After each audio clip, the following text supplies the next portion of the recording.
10 signs you're depressed without realizing it. Let's get right into it. Number 1, you feel emotionally numb. It's not sadness, it's not happiness, it's nothing. You wake up and move through the day like you're following a script. Things that used to make you laugh don't even move the needle anymore. You're not crying in bed every night, but you're also not really feeling anything. This emotional flatline is your brain's way of protecting you. When the nervous system gets overwhelmed, it hits the emergency brake, a freeze response. It's like your mind saying, I can't handle any more pain right now. So instead of breaking down, you shut down. Music doesn't hit the same. Food tastes bland. Achievements feel empty. You might think you're just tired or growing out of things, but what's actually happening is emotional burnout. Your body is conserving energy by turning down your emotional volume. The problem is, it doesn't know how to turn it back up. When you feel like life is happening around you, not through you, that's not apathy. That's emotional numbness, one of the first quiet symptoms of depression. Number 2, you're constantly tired, no matter how much you rest. You could sleep for 10 hours and still wake up feeling like you've been hit by a truck. No matter what you do, coffee, exercise, early bedtime, you're exhausted, physically heavy, mentally foggy, emotionally drained. Here's the thing. Depression messes with your brain chemistry. When you're constantly under stress, your body pumps out cortisol, the stress hormone, and it never really shuts off. So, even when you do rest, your brain is still running in survival mode, like a laptop that never goes to sleep. That's why you wake up tired. It's not because you're lazy, it's because your brain is fighting an invisible war. People might tell you, just get some fresh air, or you need to move more. But when you're depressed, fatigue isn't a symptom, it's a weight. You're not choosing to be still. Your body's doing what it must to protect its remaining energy. If every day feels like you're wading through mud, no matter how much you rest, that's not normal exhaustion, it's emotional fatigue disguised as laziness. Number 3, you start avoiding people. It starts small. You cancel one plan, then another. You stop replying to messages because even texting back feels like effort. Soon, you realize days have passed, and the thought of being social feels exhausting. This isn't about disliking people. It's not introversion either. It's emotional fatigue. When your mind is running on empty, socializing, even pretending to be okay, becomes a chore. So you start saying, I'm busy, even when you're not. You ghost group chats, skip gatherings, and tell yourself you just need a break. But deep down, you're not recharging, you're retreating. The silence feels comforting at first. Then it starts feeling like isolation. But here's the paradox. Depression convinces you to withdraw, even though what you need most is connection. When canceled plans make you feel relieved instead of guilty, that's your brain waving a little flag. Not because you hate people, but because you don't have the emotional energy to show up as yourself anymore. Number 4, you lose interest in what used to make you happy. Remember when a song, a hobby, or a friend could light you up? Now, it's like someone turned off the color in your life. Nothing feels rewarding, even the things you know you used to love. That's called anhedonia, the loss of the ability to feel pleasure. Depression suppresses dopamine, the chemical that fuels motivation and joy. Without it, life feels flat, like watching the world in black and white. You might force yourself to do what used to make you happy, watch your favorite show, hang out, play music, but it just doesn't land. You tell yourself, maybe I'm growing out of it, but it's not growth, it's disconnection. When achievements don't excite you and fun doesn't feel fun anymore, your brain isn't broken. It's trying to conserve energy by shutting down your reward system. The scary part? You can't fake your way out of it. If every victory feels meaningless and joy feels like something you remember instead of something you experience, that's not boredom, that's depression whispering. Nothing matters, even when you know it used to. Number 5, you overthink everything. Your brain feels like a browser with 87 tabs open, all playing sound. You replay conversations, mistakes, random awkward moments from 5 years ago. You overanalyze texts, facial expressions, silences. You even plan for disasters that probably won't happen. This is rumination. It's your brain's attempt to gain control in a world that feels chaotic. The logic goes, if I think about it enough, I'll feel better. Spoiler, you won't. You'll just get stuck in mental quicksand. Overthinking gives you the illusion of control while secretly feeding your anxiety. You're not solving problems, you're reliving pain.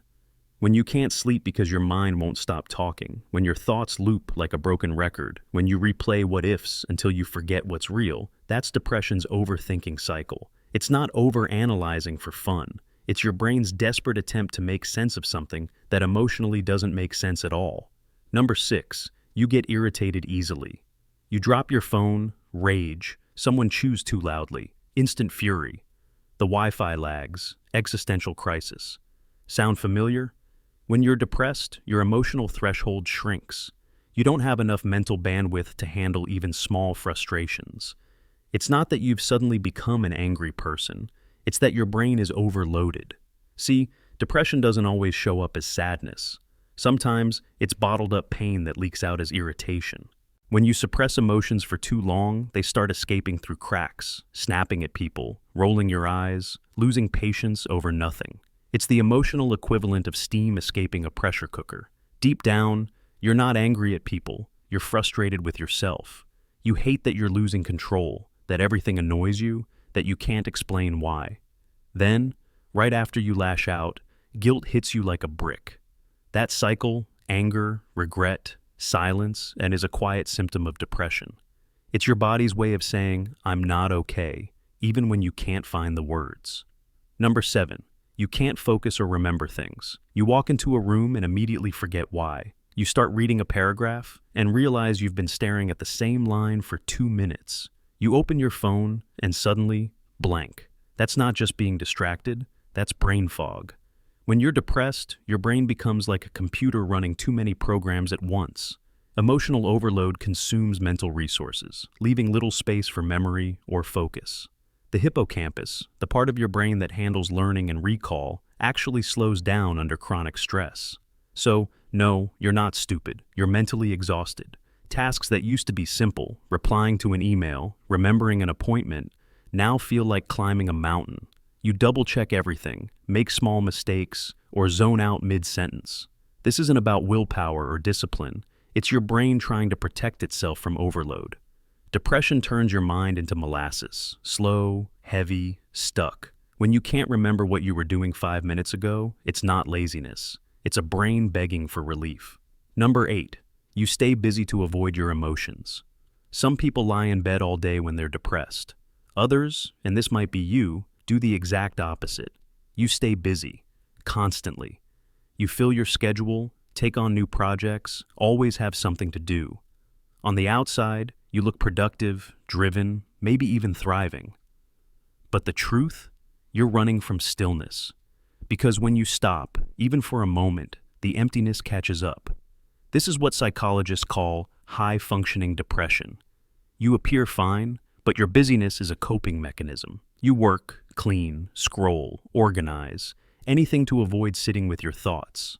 Stillness feels unsafe because it means facing the things you've buried. So you hide behind, I'm just busy, but busyness doesn't heal. It just keeps you distracted. And the cruel part? Success doesn't bring satisfaction, only brief silence before the next task. If you can't remember the last time you truly relaxed without feeling guilty or restless, you might not be productive. You might be avoiding yourself. Number 9. You feel disconnected from yourself or reality. Ever look in the mirror and feel like you're staring at someone else? Or walk through a day that feels dreamlike, like you're watching a movie of your own life instead of living it? That's called depersonalization or derealization. And yes, it's terrifying. When your brain gets overwhelmed by emotion, it sometimes hits a mental eject button. It detaches from reality as a defense mechanism, because feeling nothing is easier than feeling too much. Time starts to warp, sometimes too fast, sometimes painfully slow. You forget what day it is. Conversations feel distant. You can't quite connect to what's happening around you. It's like being underwater, watching life move above you. This isn't you losing it. It's your brain protecting you from overload.